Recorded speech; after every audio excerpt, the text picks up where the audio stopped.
Give me a little background, industry, challenge, like let's actually work backwards. Yeah. So we were working with this client. They are a healthcare organization and they're relatively sizable. And they brought in some new leadership. And so then the leadership realized that they really had a risk situation because they looked at all of their different applications and what was required for them to run if something were to break, and realized they could only recover 25% of their key mission critical applications in an expedient manner should they need to. And so they pinpointed the fact that this presented a tremendous amount of risk to the organization.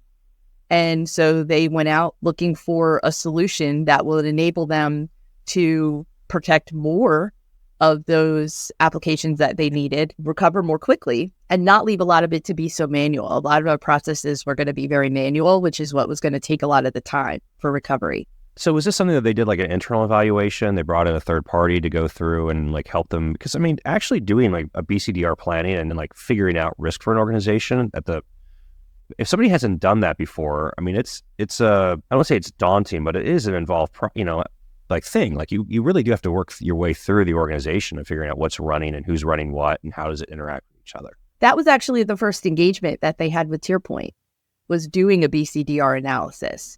So through a partner, they brought us into the opportunity. They were working with the client to vet out some different providers, see where they would be able to, get some bids and proposals. And so the first piece of business that we won was a BCDR analysis, doing exactly that: risk mitigation, understanding what was important in the environment, talking to application owners, sort of tiering all of those applications, putting together a DR runbook, all of those tabletop exercises, who's going to do what in a DR, because people are really important in a DR scenario. And it's something that a lot of folks forget about. You're so worried about the servers coming up, but you don't think of who's going to push what button and who's going to be available and have internet or have access to get into the environment to be able to do the things that need to be done.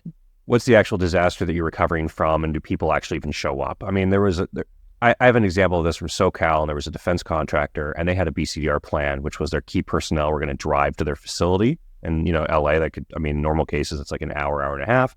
And they get on helicopters and fly to Phoenix. And it was like, well, let me think about this. Have you confirmed that every single one of those employees does not have a family? Because they're not getting on your helicopter. So new leadership comes in. We don't know what we have. Let's figure out what we have and then make decisions. Okay, so that's like a really good place to start. So TierPoint gets involved, and it starts with, let's figure out what's running, and let's kind of give you a map of what's here. How long does that process take? It was about 6 months. And it's actually been an ongoing effort because they've increased the scope as things went along, which happens often because once you start getting in and looking at things and you think the scope is going to be this much, and then it ends up being a wider focus once you realize the value that you're getting out of it, or you start turning over stones and realize that there's 5 more stones next to it that you need to look under as well. But that they had a very solid framework after about 6 months. I'm just imagining this meeting. So you go through the process, you're probably like giving, there's like teaser information that's flowing out. And then you have this like, okay, here's our initial like scope report. And our scope report says, if anything happens, you're basically offline and SOL, right? Like, that's got to be a fun meeting, right? Like sit in like, okay, you're a healthcare organization. It's kind of important stuff going on here. And not to say that if you're not in healthcare, it's not important, but that like connection to, all the little things that can happen, within a disaster and disaster response plan, and then saying, okay, very few of your applications are actually in a state that you could recover them in a way that was meaningful. That has to be a really interesting conversation to be having, and, also to be on the receiving side of. I don't think it was as difficult of a conversation in this scenario because I think they knew, and especially the executives in leadership, whom we didn't get a lot of interface with, right? The folks that we were dealing with were down a level or two, and they understood the initiative that came from the executive leadership.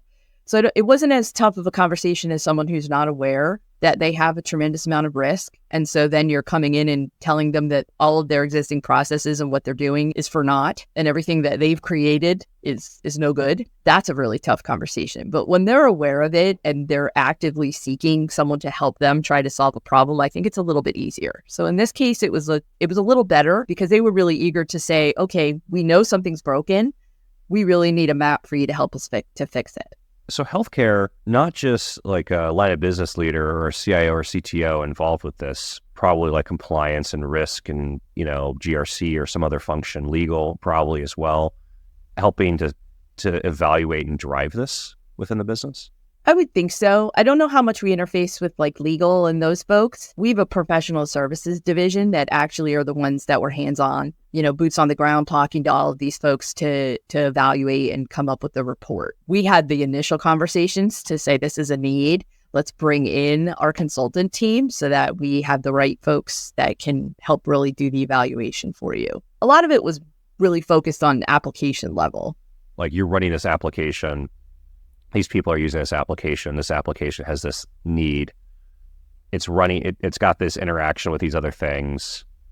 If this thing goes down, this application no longer works. Yes. If this breaks, who does this all impact? Okay. So from an organization receiving that, you end up now you've got, the scope is expanded, right? But you end up with this initial report that says, okay, here were the critical applications that we started with. And these are the kind of way these applications work and what they're interacting, what people use. Are you presenting remediation or options for DR at that point? Or is this just the initial assessments like, here's what's going on and what do you want to talk about next?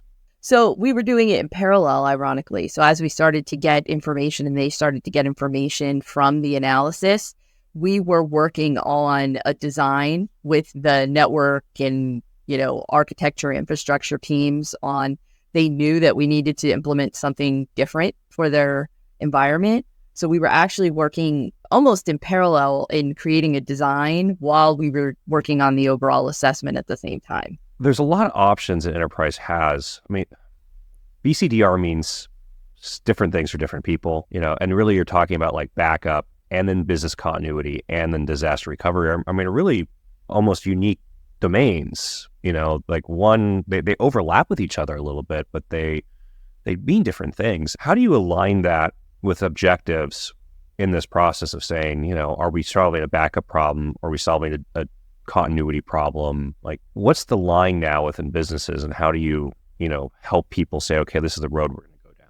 So a lot of times the way that we approach it is taking a look at their applications and understanding which ones are the most critical down to the least critical. And so in a lot of cases, especially with larger clients that have hundreds and hundreds of servers and hundreds of applications, you kind of say, okay, well, and you assign values to those. So you say RTO and RPO. So you say it needs to recover in this amount of time because we can't live without point of sale, for example. We can't live without point of sale. In a EMR, you can't live without that access to that or access to the ordering systems for more than, 15, 20 minutes, an hour tops. So those come down in levels of criticality to things that then are less critical. Email tends to be at the top of the list very often as well. And this client had in-house Exchange working toward moving to an M365, but they're not there yet. And then you look at where you can solution them. So business objectives start with how much of this do you need to protect? In what time do you need to protect this? How quickly does it need to come up? And then how are we going to be able to do that? What technology do you pair with that so that you accomplish the requirements that they're asking of you? In my head, I always go to like a scale, with fulcrum on the middle. Because if you ask so RTO recovery time, RPO recovery point, like, right, how long does it take you to back up? How recent is the backup? And so this is like one of those things where if you ask somebody like, well, how frequent do you want your backups and how quickly do you want to restore them? And the answer is always going to be like, well, instantaneously, right? But that influences then cost. And there's some surprising cost factors that come into this that get missed. So when you're going through and trying to size like what an RPO and RTO should look like for somebody, for example, I've seen organizations forget that if they're backing up off-prem, they have to be able to download that data. And how long does that take them based on what their circuits look like? So is this at this point just on a spreadsheet and you've got a formula and some math associated with it? Are you doing this on a whiteboard collaboratively with somebody? Like, how do you help shape the conversation around figuring out what an RPO RTO looks like? Starting from like, of course we want it instantaneously, but now we have to talk about budget realities and cost. So I think some of that depends if you're talking wider than just this client. A lot of that depends on the client size.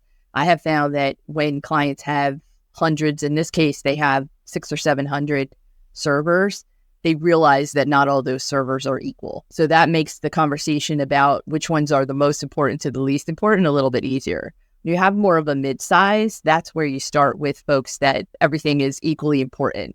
So you give them the budget of what that would look like. And ultimately what happens is everything becomes not as equally important. And so they say, okay, well, we could probably wait for this. And maybe we don't need to have always on for all of these machines, or we don't need to have continuous replication for all these machines. Some of these we could have a day of data because they don't change that much in the daily, on a daily basis. And so there's no point in, continuously replicating them. So then you have those types of conversations to really dive in and understand server and application based, what exactly they need from each one of them. And then you can give a much more accurate, reflective proposal for budget, as well as you're still meeting the requirements. 20, 25 years ago, this was a relatively simple problem, right? We had a database on a SAN. We were doing triple mirroring. We were then doing, freezing the data, flushing a disk, breaking the mirror, backing it up, right? And it was going to tape, and the tape was going offsite. Now there's a lot of different tech and a lot of different platforms in the market that attack this, and they do different things. I mean, it's, they have a different approach. They're trying to solve a different pain point. They have a different target. And of course, you talk about the difference between greenfield and brownfield. Does an organization already have a piece of technology? Are they replacing that tech, or are they, augmenting it and using it? So as you're going through and looking at this, process of saying, okay, now we've got an idea of applications and what's running where, and then maybe everything's critical, but now we're going to put a cost associated with it. And then we find out that some things are actually critical and some things are less critical. And then you start talking about you get into the technology, side of the conversation. Now it's like, what platform do we run? What replication options do we have? How much does this cost? And even within that, you probably have cost scales as well, right? Absolutely. So you look at, in this case, it's a DR solution. So some of the decisions that you make in terms of what you're going to provide in DR are based off of what they're running in production. So for example, you have a client that is running all Dell, then we can stand up an all Dell target and use some of those native capabilities in the storage to do snapshots, SAN replication, if that's appropriate for, certain workloads, depending on the recovery time.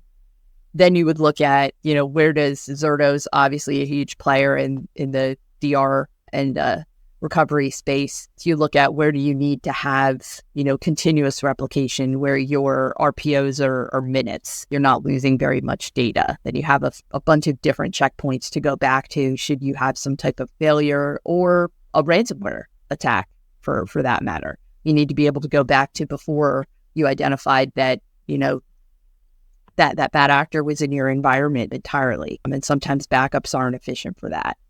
So the first thing we do is weigh what they currently have in place and see if you can take advantage of any of that. And if they're familiar with some of those technologies and things they want to handle on their own versus outsourcing it to a provider to handle for them. And then you take a look at, you sort of just evaluate all those different pieces, and it's like a puzzle. You mentioned a couple, right? Acronis, Datto, or Datto, Veeam, Zerto, native replication, like this list kind of goes on and on and on. Yep. SQL always on, availability groups. SAN-based replication, snapshotting. How does a client decide between backups and DR? Like what's the push for them between, hey, we've got backups and now we have a real DR plan? A lot of times it's recovery. So it's how much data, if something were to fail, are you willing to lose? Majority of companies, if they don't have databases that are being backed up on an hourly or even, 15, 30-minute increment basis, are only backing up once daily, maybe twice, but the majority of the servers are just being backed up once a day. So a lot of the decisions revolve around, could you lose a day's worth of data? And if you're in the business, healthcare, where you're processing a lot of information on a daily basis, then no. Those servers that are doing all that processing can't lose 24 hours or even 8 hours of data. They want to only lose minutes. And so that's one piece of the DR versus backup. The other piece is recovery, right? Backup can only recover so quickly. You said earlier, if you're backing up off-site, now you need to come back across the internet to back up to your local servers. Some of the servers, if they're extremely large, they're going to take a minute to recover. Speed of light is only speed of light. And so you're only trying to push so much data. It only goes so fast. You made a really good point I want to talk about for a second. In this case, healthcare, EMR, so medical records, we'll just make this really broad and say like in a hospital setting. In a hospital setting, you have admitting, you have your finance functions, you're doing medical billing, you're doing, you probably have a state or federal overlay on top of that with billing codes coming in and out. You've got patient referrals, you've got third-party interactions and billings, you've got prescriptions, you've got patient care going on at the same time, you've got guests coming in and out of the facility, you've got security controls that you have to put in. I mean, there's a lot happening here. And some industries, maybe less happening, but even in like, I think like, let's go manufacturing. Like manufacturing, you're still taking orders in, managing something that's building something, right? It's mostly, even if you're like milling titanium, you've got CNC, you've got PLCs, you've got something that you're doing something with, and then you're producing a product, you're packaging the product, you're shipping orders out, right? And that's a lot, like businesses are a little more complex. And I think a lot of people, we start actually breaking them down of what they're actually doing. Like there's a lot of stuff going on with these, with companies. Yep, exactly. And those are the kind of conversations you have to have. I think, this technology comes second to understanding the client's business and what they're doing, how they're doing it. And if something were to fail, who does that impact? How does it impact them from being able to continue to operate? I love that line. Technology comes second. It's because really, what you're talking about, right, was first is like, what is the objective? What's the pain? What's the problem you're trying to achieve? Well, it's not, you're not trying to achieve pain, but you're trying to remedy pain or problem, right? Right. Hopefully not creating more. Although I know some organizations where it does feel like they're trying to achieve pain and then working backwards. Now, in the modern world of like DR, so backup, recovery, business continuity, DR, you've got ideas around on-premise options. So are you recovering to systems on-premise? What's your disaster that you're dealing with? And then you've got off-premise recoveries.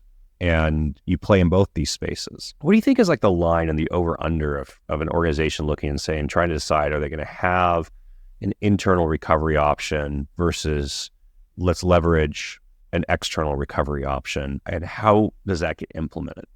So I would say internal versus external. So putting it out in a data center that you don't own, even if it's just co-location. A lot of times that decision comes down to mileage. So I have a different client, but someone we're working with, where their primary and their secondary are very close to one another. So if there was any type of major failure within that general region, we're talking maybe 20 miles. It's not very far. So one of the decisions to not have it on-prem or internal is purely location-based. It just doesn't, it poses a whole different element of risk to have everything so close. And then you could look at, it goes back to the planning. So you say, okay, we're going to do this offsite. So we've decided we're going to do this offsite. How far offsite? And do we want to manage certain things, or do we want to have a company that's going to help us in the event that something happens? Are people going to be able to get to where they need to go? Are they going to have the access that they need? Do we want them focusing on other things? We want them focusing on applications of the business and making sure things are running. And let's have someone else that's going to take care of the infrastructure. Bring up those servers, make sure all the lights are green, make sure the network connectivity is there. And now we don't have to focus on that piece of it. We can focus on the applications and the things that are running our business. the finance systems, the security systems, those things that we need to make sure work so that we can continue operations. We'll need to make sure the lights are on. Declaring a disaster and not implementing, but actually executing a DR plan. There's a lot of moving pieces with these things usually. And because now you're talking about what's the decision to declare a disaster and start executing on the plan? Like who's actually involved in that decision-making process and says, okay, we're going to flip the switch. And now you're turning up infrastructure somewhere else, recovering data onto that infrastructure, repointing applications and users to that new infrastructure, running that infrastructure. And then at some point in the future, bringing all that back, and those are like a non-trivial operation to both go one way and then come back the other way. I think people are really surprised the first time they actually test their plan. How does TierPoint, how do you go through this process? Because it's one thing to say, okay, we decided to back everything up offsite and let's recover it, right? Walk me through, how do you actually help people go through this process? Because testing and training and revisions, it's a really important part of this process. Absolutely. I would first start by saying that folks that purchase a DR solution from a provider, TierPoint or otherwise, need to make sure that they realize it's a collaborative effort. You can't hand over the keys. You're not handing over the keys to TierPoint and we're going to fix it and make it all come back to life without any intervention or participation by the customer themselves. Critical is doing your annual test at least once a year. And there are many, many organizations that we talk to that don't test, either resources or don't have the plan in place. They get sidelined by, all of the projects that just become a higher priority. So we highly encourage that. We offer a few different kinds of tests. So it depends on what the client's requirements are. I continue to go back to that, right? But, we can do an isolated test, which means we can stand up a sandbox environment and it won't have any outside connectivity, but you can see how your servers will come up in a DR event. We can do what is sort of a non-isolated, which is still segmented from production. So we're not impacting the replication that's happening in case something for real were to happen. But we're going to give you network connectivity, which I think that's probably the best type of test to do because you need to make sure that if you fail over to the DR side, you can access it. The network is always a very critical piece, and the smallest detail on an IP address can cause you to not, be able to have access for your users. So everything might be up and running, but no one can get to it. And then the third kind of test we do, and a lot of times this is for folks that have compliance requirements or some type of security requirement, is just a full failover test where they really take down production, fail everything over to the DR side, and then bring it back. And I think if you're doing that, number one, there's an element of risk and you have to do a lot of planning for that, obviously. But I think that gives you a really good picture of what would happen in a DR. And then all of these types of tests go into your run book.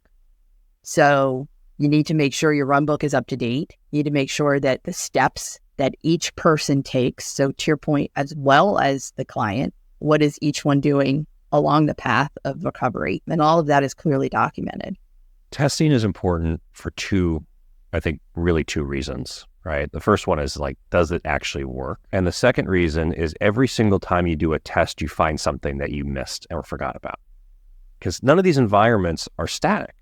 By the time that you finish an evaluation, write a DR plan, implement it, and then test it, stuff has changed. And then, I have thinking about doing a full-scale production failover DR test. Fortunately, I'm not running IT for anybody right now. Well, the thought of that, just makes my my body is just it's a very uncomforting thought, right? I guess it's just what I would say. But it's really important. A lot of people miss this stuff and they find out they have bad experiences down the road. It's, oh, we thought we had that backed up. We thought we had that in plan. We thought we did this. Or our tape, go back 20 years. Oh, our tape drives weren't it was running, but we weren't actually getting data on it that we could use. The tapes are all corrupted, and you're like, well, we didn't know that until 6 months later when we actually needed to use the tape. And we put the tape in, and there was not, there was nothing we could get on the tape. I think it's really important too, Max, that folks, if their environment changes, they have significant changes. They add a bunch of servers, they add a new application, they move an application to SaaS. They need to communicate with TierPoint and let us know that those things are happening, because it has an impact on their DR recovery and what's being protected, and then has an impact on the runbook. And so even if it's not test time, we should still be talking all year and looking at different changes, firewall rule changes that happen in production that need to be replicated in DR. All of those things, if we maintain continuous collaboration, it makes for so much more success when you're testing. And then in the event that you have something happen, it just increases the probability for success. This is a really interesting position for TierPoint to be in, because, like your services offering, you run data centers, people can co-locate and bring equipment in with you and be in secured facilities. You offer professional services and managed services in those data centers.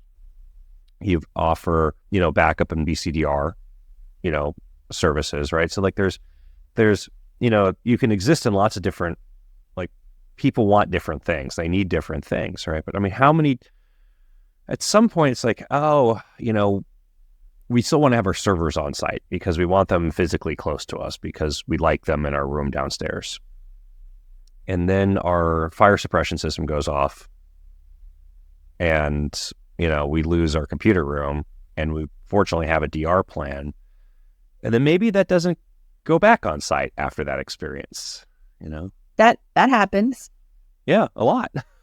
I was, I had to write a lot of plans around earthquakes. I was never worried about earthquakes. I was always worried about a fire in a computer room. Like it was always the water that freaked me out. And people are like, oh, it's okay, you're gonna have inert gas. It's like, no, building code still requires you to have water in all these facilities. So like, water's gonna discharge. And then of course you have regional issues like with, in Florida with hurricanes. Hurricanes happen in other states other than Florida. Florida just is known for the hurricanes, right? But family in Alabama, they had a big hurricane issue, right? So, but then you hear stories, of course, of like, oh, we had alligators in our in our call center. This hurricane, what do you do, right? Exactly. Walk me through, like high level, like walk me through what's on a run book, and because there's like you end up with a plan, right? Part of the plan is a run book. Actually, walk me through the whole thing. Like what ends up on this document? Like how?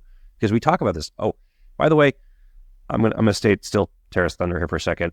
Print out your run books.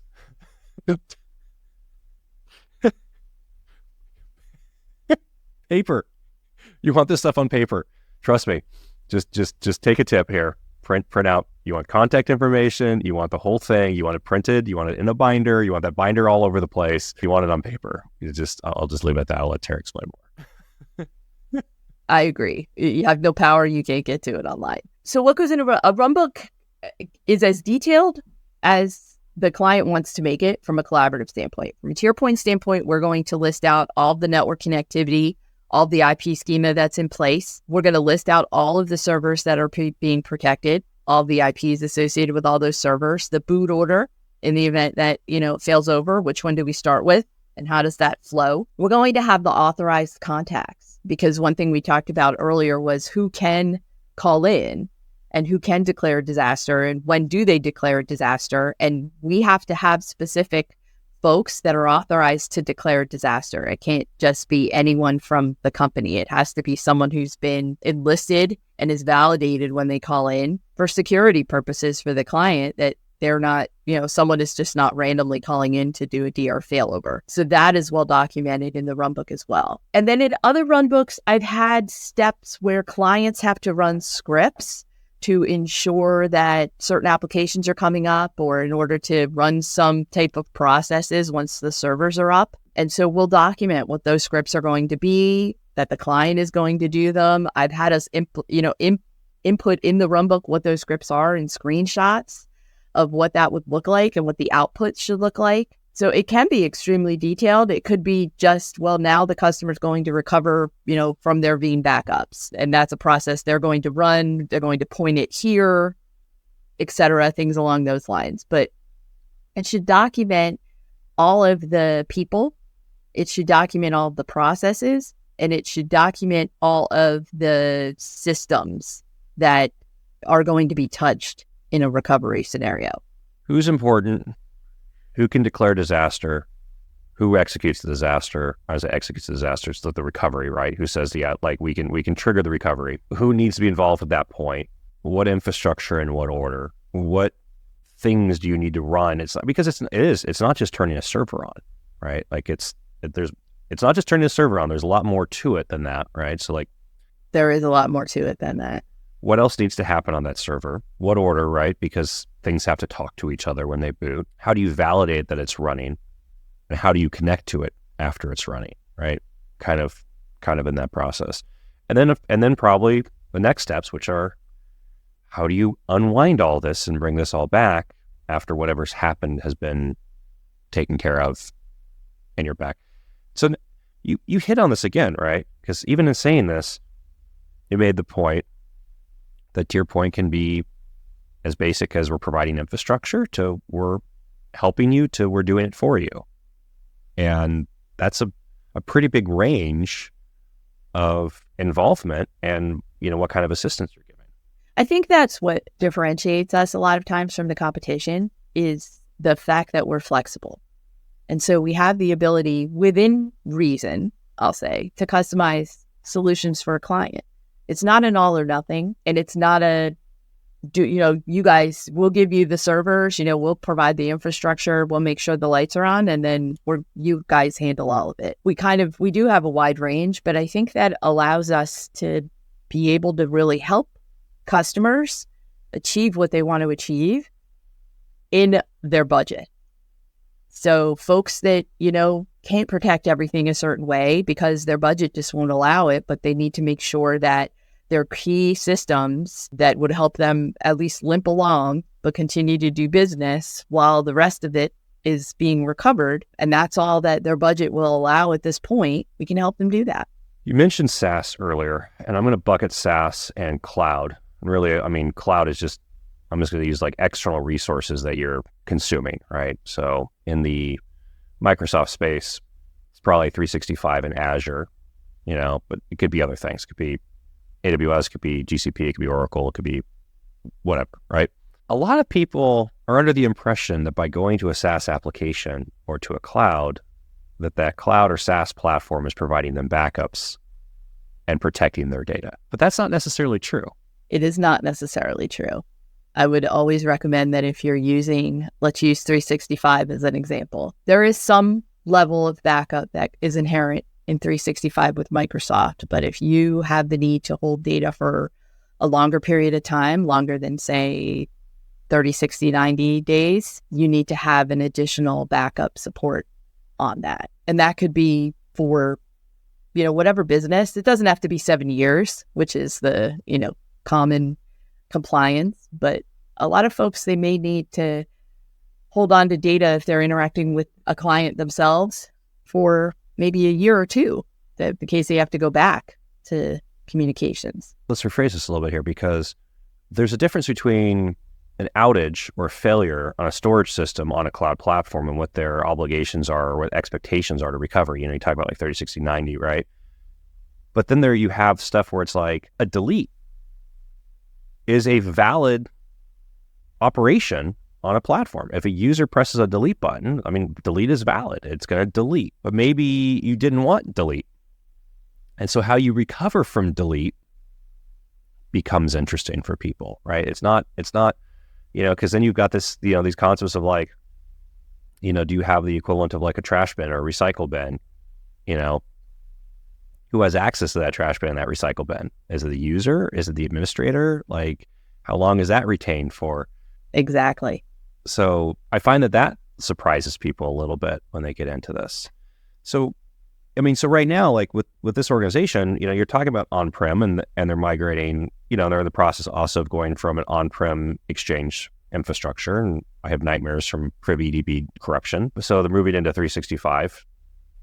Totally makes sense. So now you're going to end up with maybe several DR plans and run books that have to be thought about, right? Because like their approach with Exchange on site versus Exchange and 365, they're going to have, like they wouldn't have, it wouldn't be like, hey, we had a fire in our data center that's going to trigger a recovery from 365, right? So it's going to be discrete run books or chapters in the run book, or like, how do you keep track of this and keep sense of this for people? So I think when customers move to 365, they can, but they don't all necessarily get the subscription or purchase the licensing through TierPoint. They can purchase it through others. We can provide some level of support for them if they'd like that.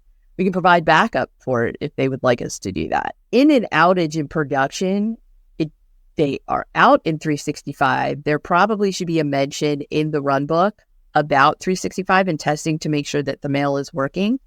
But theoretically, the access to 365 would only be compromised if their access to public internet was compromised. They should be able to access that from anywhere at any time, unless it was an outage in Microsoft. And if there was an outage in Microsoft, then that would be something they would need to plan for and try to, understand if they were going to recover from backup or how they have their 365 structured. Make sure if they're doing backups that they have it in multiple zones so that if one zone fails, they're not subject to data loss. They could recover from an alternate zone. All of these different things, you can plan for 10 different ways of redundancy. You can build the rocket ship, but someone has to fund the rocket ship. So it all comes down to, how many bells and whistles can you put on your rocket ship that you are able to fund. You keep saying network. I don't know. I'm really curious. What are the misses that people make with network, with BCDR?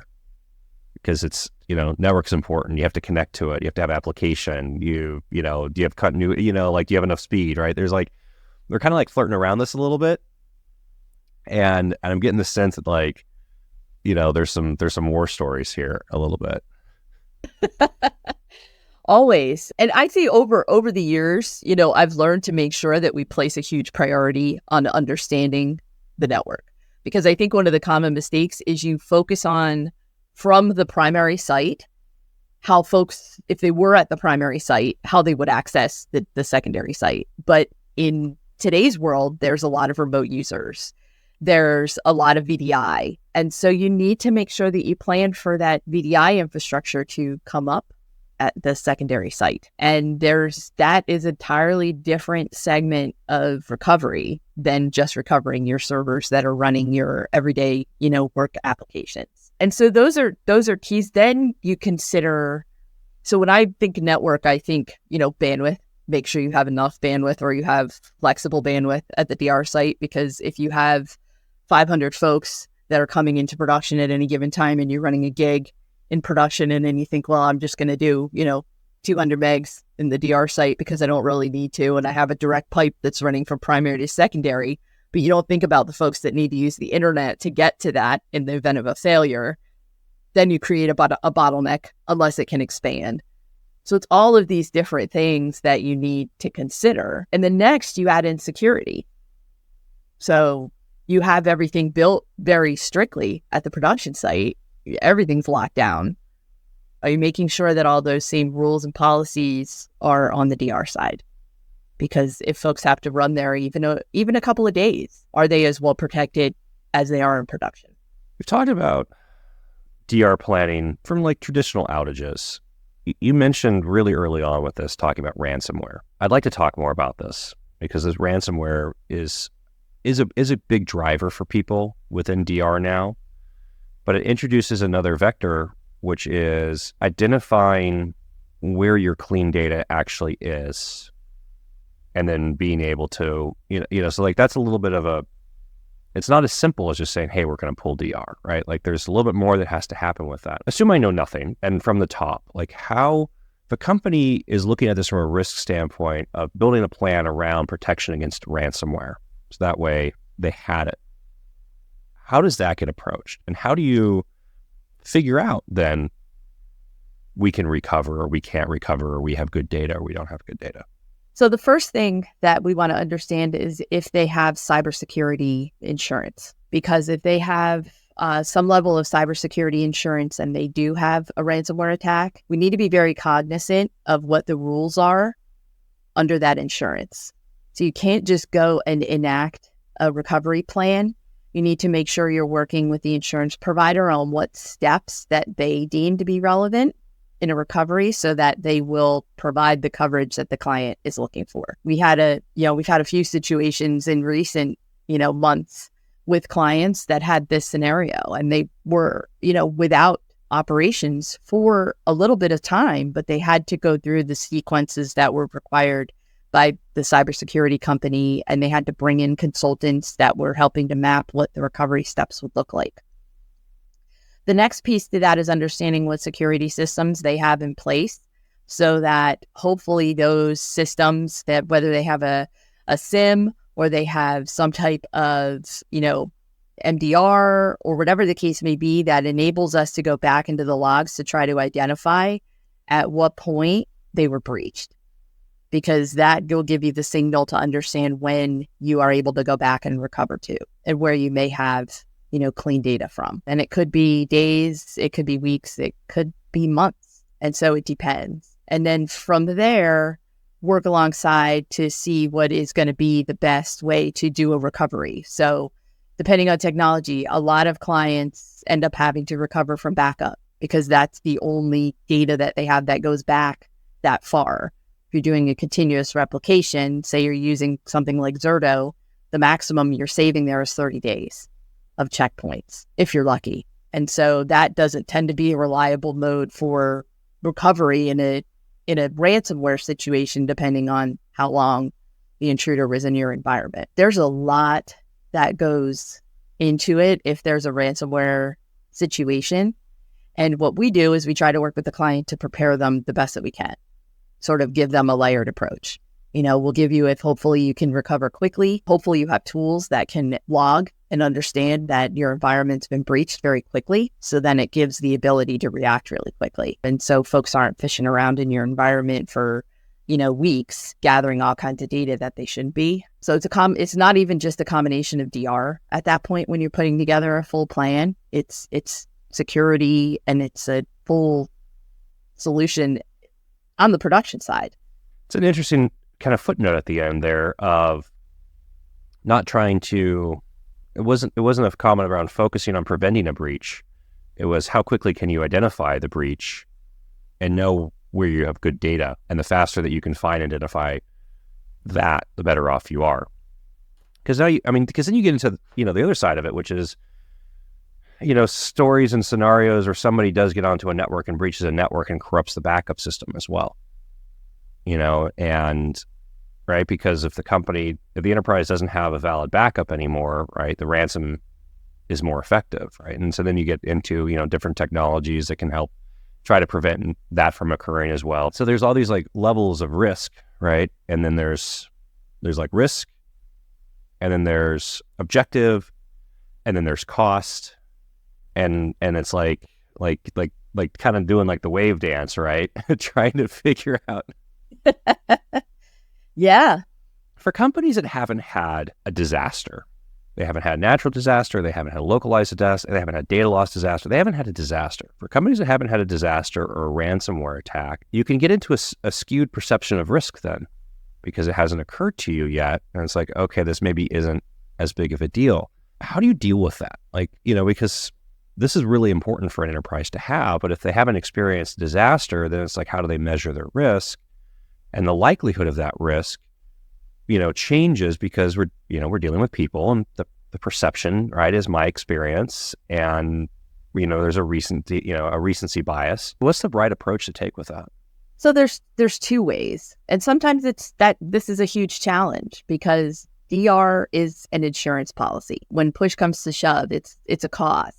It's like and I always equate it to car insurance, right? You don't get in your car and assume you're going to get into an accident. You think you're a good driver. You expect other folks on the road to be good drivers.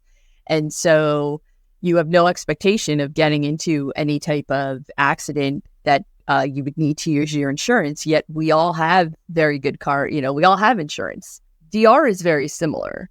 And so a lot of times the way we can go about it, and it depends on what level of folks you're talking to in the organization. But if you're talking on a more leadership where they can see a wider picture of the environment, looking at systems that would be down, what the cost to the business is per hour is a really good way to break it down. If you can't receive orders from clients for 1 hour, what would that cost your business on an average? If you can't have folks that are working because you have a call center and no one can receive calls, what is the cost of that for 1 hour? All of those folks sitting there idle. And sometimes when you can actually equate cost in dollars to what that would, cost if you had a plan to protect yourself from that, that helps make the picture a little bit more clear. What do you think the threshold is on that in terms of actually getting budget allocated? I mean, if you've got $100,000 expense per loss per hour, you're not going to spend $100,000 a month to protect that, right? That's not like we haven't crossed the like risk versus cost, benefit like threshold, right? You're not going to. I mean, maybe even if it's annual, if it was a potential loss of $100,000 and it costs you $100,000 per year to protect from that $100,000, like you still haven't crossed that line. Where do you think people end up with that in terms of understanding risk and cost with risk versus, an annualized cost to mitigate that risk?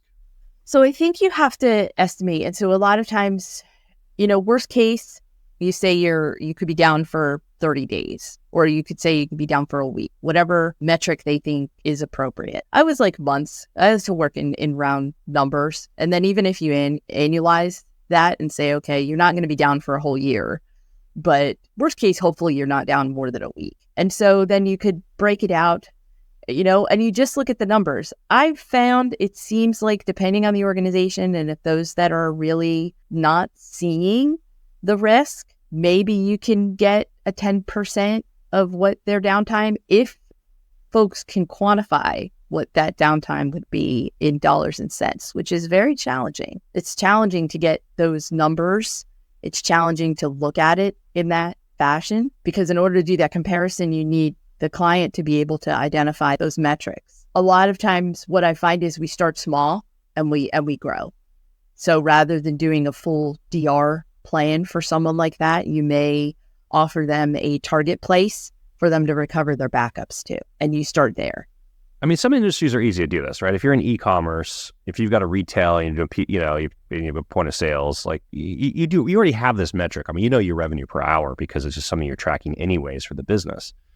If you're doing manufacturing, you're talking about shipping order volume, right? You kind of have an idea of like what your order volume is per day and what you're shipping. And of course, within that, you've got critical times because, if you don't get a shipment out by X time, like it doesn't go that day and it has whatever delay and then that causes whatever problems. So some industries are easy. Other industries are a little bit harder. And even industries that I find that when you're talking about professional services where they're billing by hour and you actually have a cost of your labor force not being productive, that gets hard for people to quantify and look at. Like I've always found that disconnect to be very interesting of, this building is you're an architecture firm. Like this is what your project load is. This is what your day productivity cost is for your employees. And this is what your billing rate is for that day for those employees. And this is what your risk is associated with an outage. Because I've seen this also with like network, like, should we have an adequate network redundancy strategy? I'm like, oh, no, we don't spend the money on that. And you're like, okay, like and then you have an 8-hour outage. You're like, oh, like, maybe we want it now.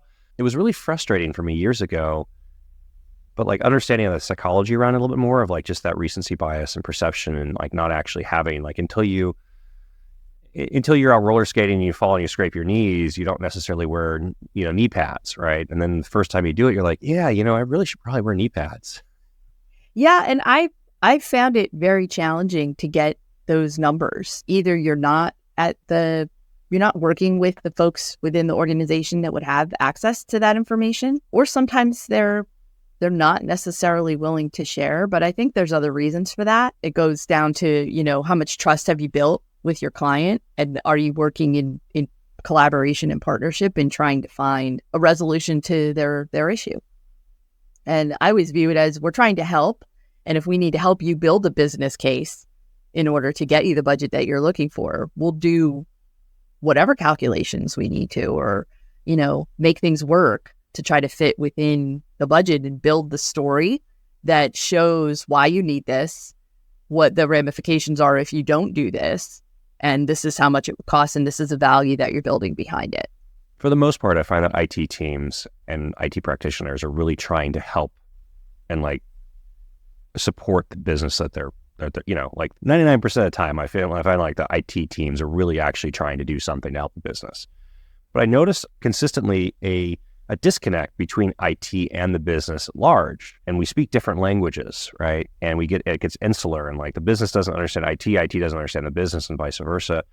And then as a service provider, you're interfacing mostly with IT, so you talk the IT language, but you also have to talk the executive language. What is the big miss for an IT team when they're trying to go through and position to a non-IT leader that we need to do this? What do you think is the disconnect, and how can that IT team like look at this a little differently, or talk a little differently, or express this a little differently that would, I don't want to say get the point across, but like bridge that gap so, there's a common language being spoken? Like, how does IT get better at this? I really think it's a matter of looking at the business from a wider lens and a more global perspective. I'm sure you know this from working with folks. If you're talking to a CIO, a CFO, they're not just concerned with one specific business unit, they're concerned with all of the business units and in total. And I think that sometimes it comes down to IT being a cost center and being viewed as a cost center, and them viewing themselves as a cost center. And I've seen this recently, that the mindset seems to be changing a little bit, where they're trying to position themselves more as, I don't want to say revenue generating, because I think that's tough for IT, but contributing. So we're not just something that you have to spend money on, but there's value in what we're providing to this organization.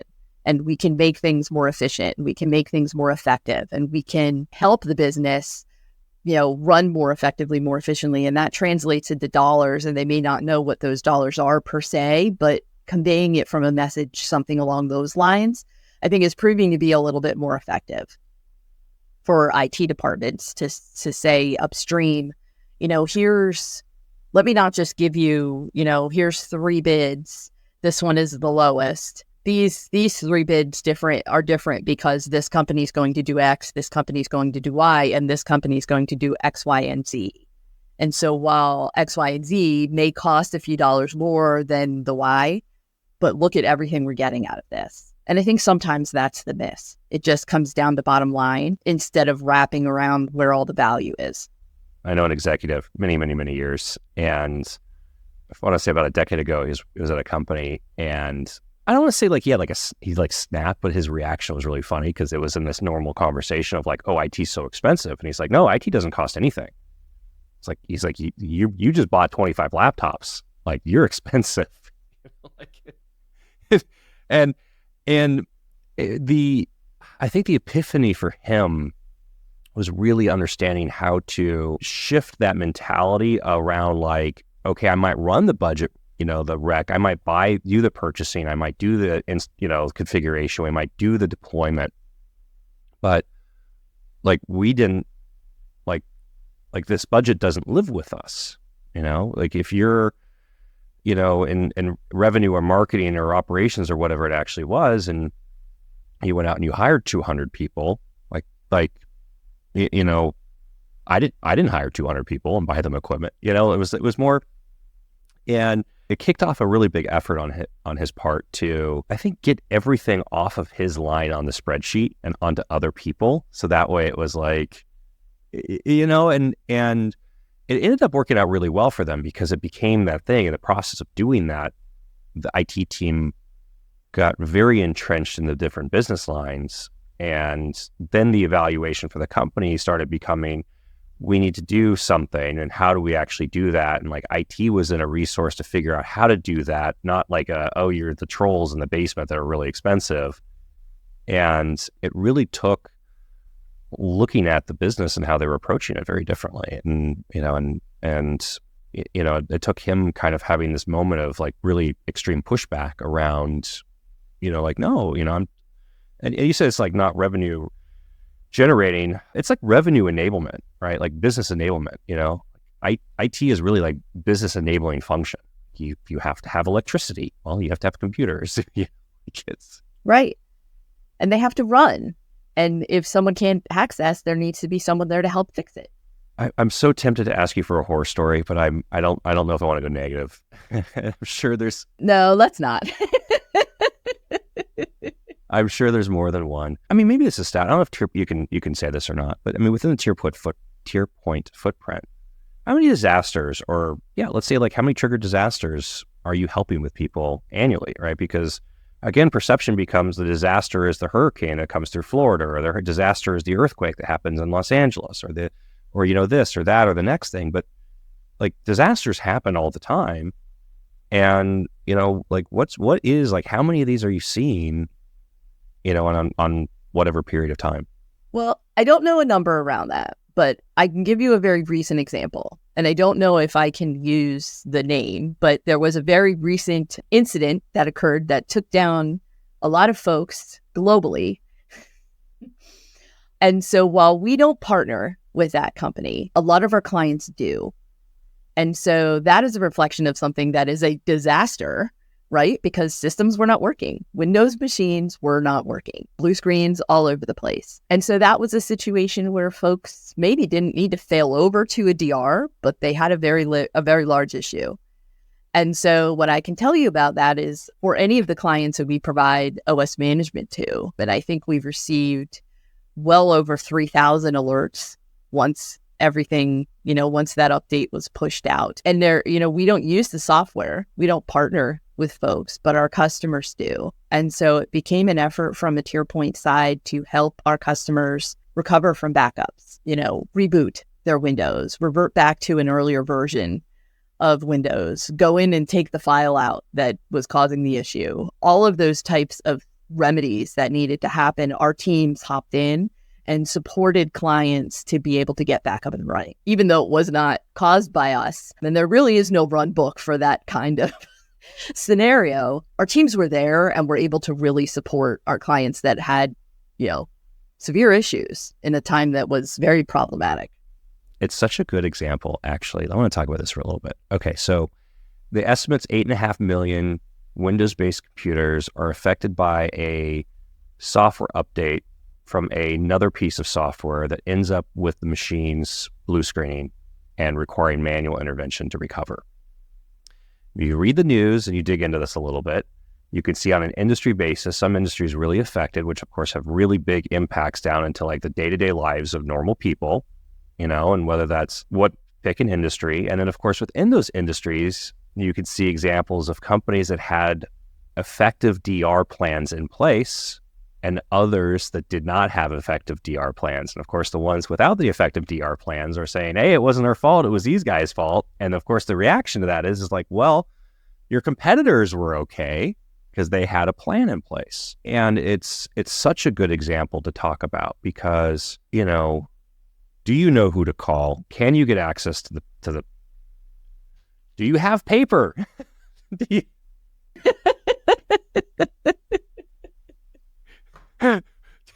It's so, I laugh about it. I laugh about it because it was personal experience. I can make fun of myself in this, right? You don't realize this stuff until it happens to you, and then you're like, oh my goodness, like it's really a bad idea. And you're talking to someone that has a lot of paper on her desk because she writes everything down, and I'm a document on. I have my to-do list over here, so I chuckle every time you say that. But because I'm a hold it in your hand, have the paper. I've had data loss. You only have data loss once to never ever want to have data loss again. And then you end up like, oh, we've got, it's like the whole 3-2-1 backup thing. And you find out you're like, oh no, I'm really like 7-5-2, It's like, but what's fascinating to me about this DR plan and this conversation with this event specifically was, right, it was, do you have backups? Do you have the ability to back up or to recover from those backups? Do you have support in place to help you do that process? And who's going to actually do the work, right? And how important that part of this process really is. And is that who's going to do that work is your internal team? Is it your partner? Is it TierPoint? Like, Is that documented? Do you know what that is? Do you need to get people in front of computers in all these different locations in order to do that? Who are those people? How do you get a hold of them? What do they do when they get there? Right. And, one company is claiming $500 million in damages over this event. And, and you look at competitors and they, didn't have the same experience because, right. Some of the competitors were back up and running later that day. And yeah, I think it also speaks to the kind of partners that you have. So whether you have a partner like TierPoint that was roll up our sleeves and we had a plan internally once it started happening and we isolated what the issue was. We had a plan to help these customers. And it may not have been documented. We had it. And I would venture to guess that a lot of folks are documenting, hey, if this were to happen, TierPoint manages our operating systems, our infrastructure runs on them. They need to be the ones to get into the windows and make these changes for us. So here's the 800 number. Here's who we call. Here's what the process would be. But I do know that we were highly successful. And, you mentioned base things that were impacted. We have hotel clients that couldn't get keys for clients because their systems were down. They couldn't get into their room. We all know about the airlines, right? I was on vacation. I was in the mountains with family. So it was my family, my wife's sister's family, their parents, or, there was what was that? There was like 13 of us, plus the dogs. And that's the other part, right? We talk about people again. I'm not operationally involved with IT infrastructure for that. But I mean, there were many years that I was. And, 12 o'clock in the morning, if do you have key personnel that are in the mountains that may or may not have internet connectivity or may not have a cell phone with service or on a plane or on a cruise ship or whatever these different scenarios are? Have you accounted for that in your plan? Right? It says, the tabletop exercises and the tests are so important. They're so important for this stuff. It's so important. And I kind of feel like next time I'm involved with one, I want to at the beginning of the process, tap somebody on the shoulder and be like, okay, you're dead. Here's, you have to wear the dead vest and lay on the floor, they're doing the city drills and be like, okay, everybody figure it out. How many clients do you go to that they're like, yeah, Tara, she's got this, she knows. Well, what happens if Tara gets hit by a bus? Or Tara wins the lottery and decides she's going to an uninhabited island? I had this conversation yesterday, and the IT director, we were talking about something, and the reaction was, oh, it's okay, it's no big deal because all I have to do is do X, Y, and Z, and we can fix this. And I looked at the business owner and I said, okay, make sure that he's never on vacation when you have an outage. Exactly. And that's I don't say this to put anybody down. It wasn't a slight on their IT director, but it was I've been on vacation with outages. I mean, I was at a wedding. Unfortunately, I was close. I was 90 miles away from the data center, and I was at the wedding. I was at the reception. Fortunately, the wedding was over. I was at the reception for the wedding, and we had an event, and something had happened. I'm trying to remember the details here. Let's see what I can and cannot say. Anyways, we had an event. We're trying to coordinate remotely. I'm on a cell phone. This is before you had tablets and internet connectivity remotely. Everything's going on. And I ended up just saying the heck with it. I got in my car and I drove the 90 miles at whatever time at night was to get to the data center to do the recovery. And it worked because I was within, an hour and a half drive at the right time zone, right time of day to get there. And, it's, anyways, okay, I'll stop ranting about this stuff. Invest in a plan. If you need help with a plan, there's people that'll help you with the plan. Have the plan on paper. Include people in the plan. There's nothing else that we convey in this. Have a plan, have it on paper, include people, have redundancies. Oh man, don't forget that if you have computers in the desert somewhere that are vital to your, you have to be able to get somebody out there to touch them at some point. It's such a big deal. Tara, thank you very much. I never cease to amaze myself with how much of a nerd I am about wanting to talk about these things. You and me both. Oh, I'm hoping that it's sad. I mean, again, I don't know what to do about this perception of risk, but global event, everybody now knows that like bad things can happen to their computers, and like how many companies are going to have to learn that lesson the hard way themselves because they didn't spend the time to put a plan in place and, test it and make sure their people know where it is and have it written down. Yep. Well, hopefully they will now. Hopefully they will. All right. Thanks, Tara. Thank you. Have a good day.